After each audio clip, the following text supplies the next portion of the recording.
Ali insan təvazökar insandır. Amma təvazökarlıq onun təbii halıdır.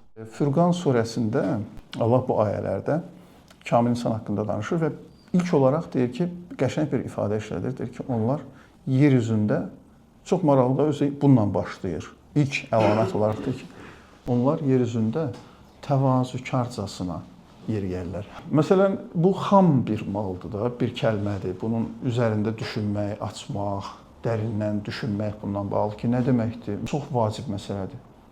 Bu self-monitoringa aid bir məsələdir. İnsan bir özünə, hətta fiziki olaraq yerişinə də baxmalıdır. Deyir ki, onlar yer üzündə təvazökarcasına yeriyərlər. Onlar təvazökardılar. Ali insan təvazökar insandır. Amma təvazökarlıq onun təbii halıdır. Təvazökarlıq insanın ən təbii halıdır.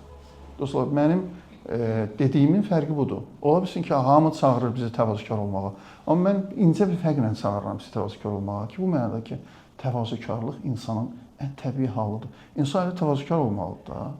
Görüşlərin birində demişdim, bir gün uşaqları evdə yığdım, oturdum. Hətta yadıma gəlir, onu deyəndə kövrəlmişdim. Dedim, bir insan təsəvvür edin ki, uşaqlar, onun təvazökarlıq etmək şansı yoxdur. Niyə ata?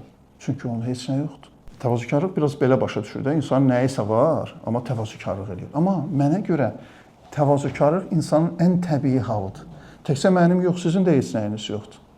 Mən bunu sübut eləyərəm ki, bizim heç nəyimiz yoxdur.